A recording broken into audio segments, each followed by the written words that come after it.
So today I'm going to be presenting the Loving versus Virginia case and the appropriateness of the Supreme Court's decision.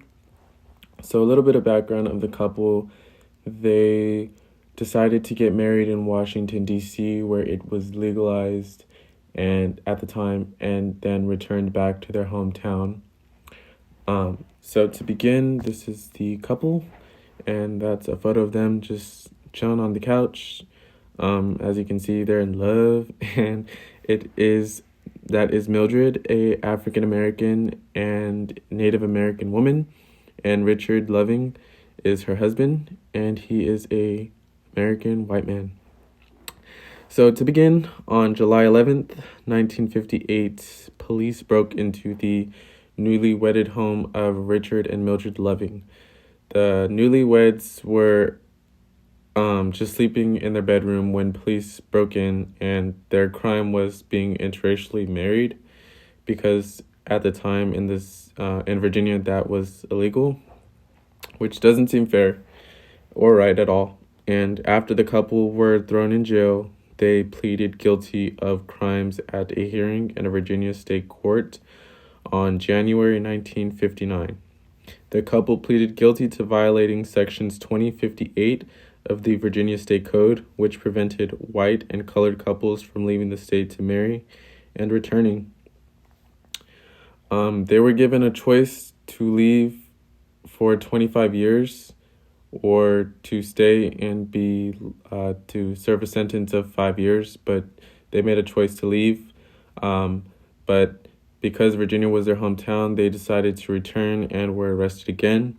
It was then when the Lovings filed a lawsuit in a Virginia state court on November 1963. The Lovings fought against Virginia sections 2058 and 59 because they were unconstitutional against the 14th Amendment, which guaranteed African Americans citizenship and all its privileges. The case was voided by the Virginia State Court of Appeals because both Richard, a white man, and Mildred, a colored woman, were equally punished and arrested, and their case was quote-unquote unconstitutional, which just seems like a load of horse blah, because it just doesn't seem right in my opinion. But shortly after, the couple then appealed their case to the U.S. Supreme Court on April 10th, 1967. Soon after, on June 12th, 1967, the U.S. Supreme Court unanimously struck down the state's anti-miscegenation statutes in Virginia as unconstitutional under the Equal Protection, which guaranteed that no person or group will be denied the protection under the law that is enjoyed by similar persons or groups, and Due Process Clause of the 14th Amendment, which guarantees. This is the background for the attorney, judge, and plead for the Lovings versus Virginia case. The attorney who took on the case was Bernard Soul Cohen. He was born in Brooklyn in 1934. He graduated from the City College of New York in 1956 with an economics degree. He went to Georgetown Law School in 1960 and served as a Democrat in Virginia for the House of Delegates in 1980 to 1996. He co-counseled this Philip Hirschkopf and received backlash for taking the case. His wife had reported having found sugar in her gasoline tank. His co-counsel, Philip J. Hirschkopf, was a freshly made law student. He was barely 2 months in, and he became involved with the case after working on the civil rights research in Danville. He suggested to file a federal lawsuit and drafted the lawsuit and went over it with the Lovings. This is the judge who gave them their sentence. He was born in 1980. He was a devout Roman Catholic, and he married the Baptist Virginia Hamilton Bocock in 1918, and that's the letter he gave her. He was a member of the House of Delegates and won election as a Democrat in 1935. He was a champion to the 19th century states' rights doctrine, and he was popular for defending white supremacy. For example, he was asked to sponsor immigration of African Americans to Liberia.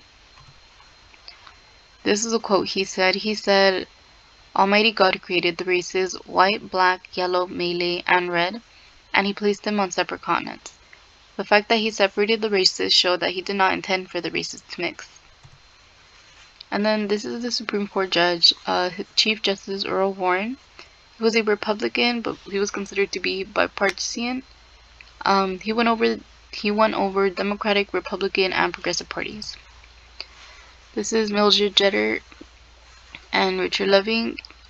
They pled guilty for having broken the law, and they were sentenced to 1 year in jail. But this was later suspended for not having to return to Virginia for 25 years together.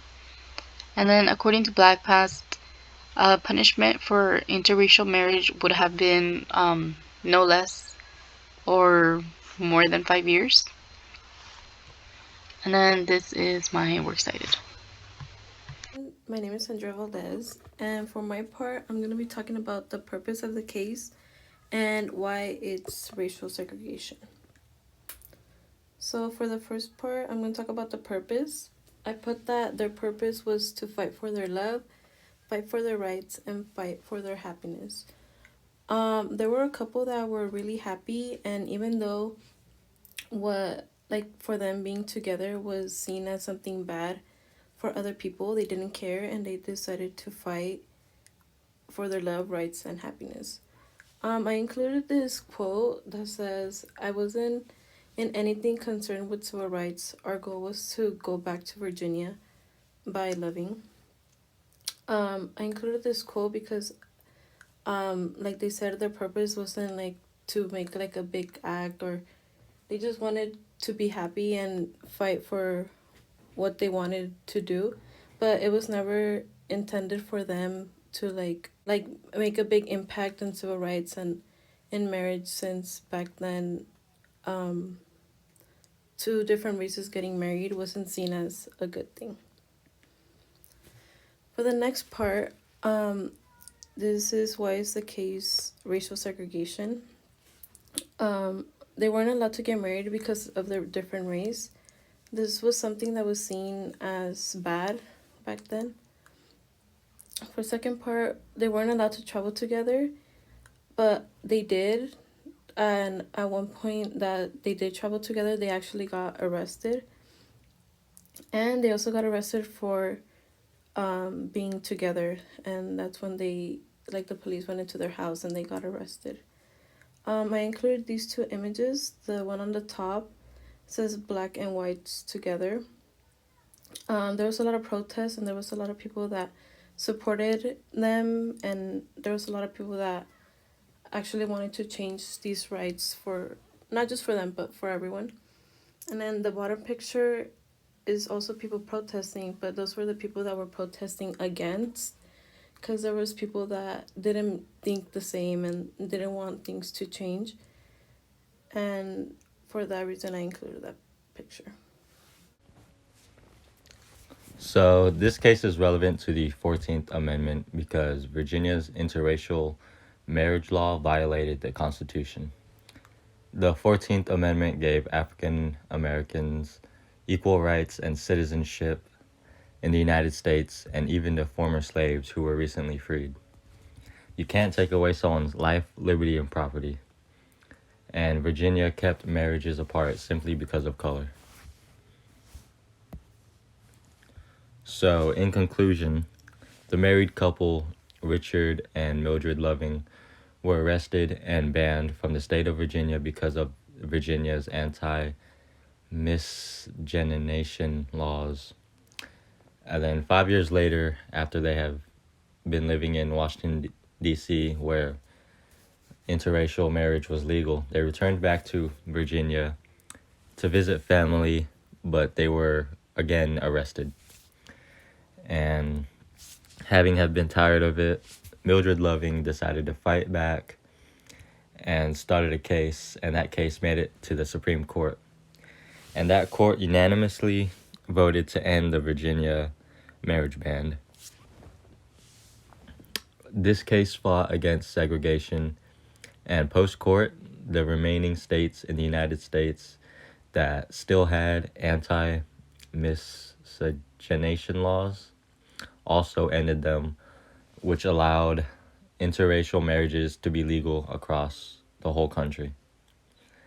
The Loving case would legalize interracial marriages and ultimately helped with later cases in the future, such as the Obergefell versus Hodges case in 2015. And that case looked back to the Loving versus Virginia case multiple times because of how similar they were. And the case had the same outcome as the Loving case. And it's ultimately legalized same-sex marriages across the country. And like Lil Baby said, it's bigger than black and white.